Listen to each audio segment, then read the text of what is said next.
इस the Lord मसीह यीशु में मेरे प्रिय भाई और बहनों, आप सभी हमारे इलोही संगति चैनल को सब्सक्राइब करें। मैं एक छोटा संदेश आपके बीच में रखने जा रहा हूं। हम सब ने कई बार प्रचार किया है जीभ के विषय में, और जीभ और मस्तिष्क और हमारा हार्ट या दिल, ये तीन ऐसे चीज हैं जिसमें हड्डी नहीं है, और ये तीनों मनुष्य के बस में भी नहीं है। प्रिय प्रभु के लोगों, मैं उन्हीं में से जीभ के विषय में 2-3 बातें बताऊंगा। पहली बात है, याकूब अध्याय 3 में आपको 3 चीज समझ में आएगा। 3 अध्याय 3 पद में ऐसा लिखा है, या 1, 2, 3 से पढ़ते जाएं तो, इसलिए कि हम सब बहुत बार चूक जाते हैं। जो कोई वचन में नहीं चूकता, शब्द में नहीं चूकता, बोलने में नहीं चूकता, वही तो सिद्ध मनुष्य है और सारी देह पर लगाम लगाता है। जब हम अपने वश में करने के लिए घोड़ों के मुंह में लगाम लगाते हैं, तो हम उसकी सारी देह को भी घुमा सकते हैं। देखो, जहाज भी यद्यपि ऐसे बड़े होते हैं और प्रचंड वायु से चलाए जाते हैं, तो भी एक छोटी सी पतवार के द्वारा माझी की इच्छा के अनुसार घुमाया जाता है। वैसे ही जीभ भी एक छोटा सा अंग है और वही बड़ी बड़ी डींगे मारता है। देखो, थोड़ी सी आग से कितने बड़े वन में आग लग जाती है। तो ये वचन में ये पता चलता है कि ये जीभ जो है बेलगाम है। इस जीभ को हमें लगाम लगाना चाहिए। देखा जाए तो स्वयं जीभ जो है दांत के मजबूत किले में रहता है।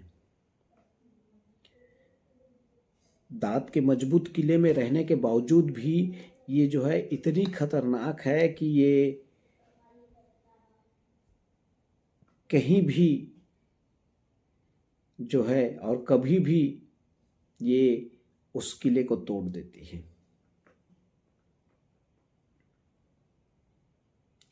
मजबूत किले में है, लेकिन जंगल में निकलकर आग लगा देती है। कितनी भयंकर ताकत है इस जुबान में।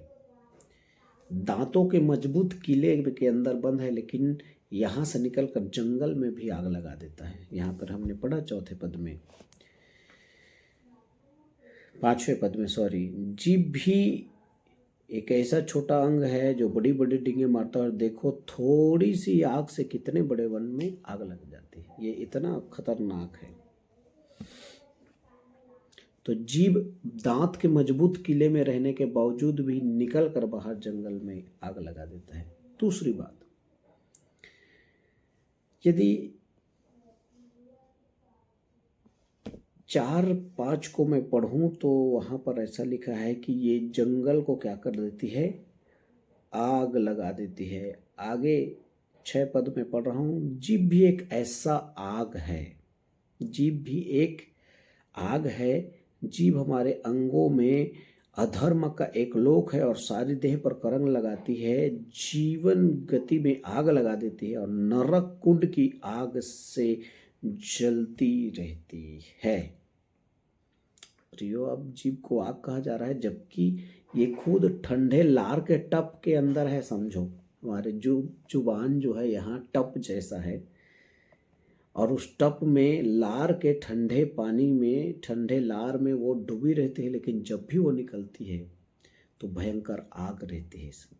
पहली बात, दांत के मजबूत किले से निकलकर जंगल में आग लगा देती है।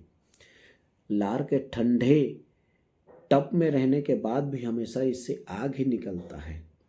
नरक कुंड की आग से जलती रहती है, कहा जाता है। और तीसरा, इसके लिए एक और उदाहरण इस वचन में याकूब कहता है, और वो ये है, यदि हम पढ़ें कि 8 पद को, पर जीभ को मनुष्यों में से कोई वश में नहीं कर सकता। वह एक ऐसी बला है जो कभी रुकती नहीं, वरन प्राणनाशक विष से भरी रहती है।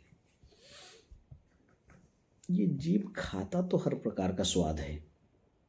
ये जीभ को तो मीठा स्वाद बहुत पसंद है, खाता बहुत मीठा है, अच्छे अच्छे स्वाद खाता है, लेकिन जब भी निकलता है इससे विष और जहर ही निकलता है, कड़वा ही निकलता है। 3 बातें ध्यान दीजिएगा। दांत के मजबूत किले से निकलकर जंगल में आग लगा देती है। ठंडे लार के टप में रहने के बाद भी ये हमेशा जो है आग उगलती है, और खाता हर प्रकार का स्वाद है और मीठा सबसे ज़्यादा, लेकिन निकालता हमेशा मुंह से कड़वा ही है। प्रिय प्रभु के लोगों, आइए हम अपने आप को सुधारें, अपने जीभ को नियंत्रित करके बोलें और अपने जीभ का सही उपयोग सीखें, क्योंकि बहुत ज़रूरी है। ये दूसरों को ठोकर पहुंचाती है, चोट पहुंचाती है, रिश्तों को तोड़ती है और कुछ भी कर सकती है। अगर आप इसे सत्यता से सही इस्तेमाल करना सीख गए, अगर आप सिद्ध होना चाहते हैं तो अपने जुबान को सिद्ध कीजिए, अपने जुबान पर नियंत्रित कीजिए। जुबान को नियंत्रण करने वाले ही सिद्ध मनुष्य हैं।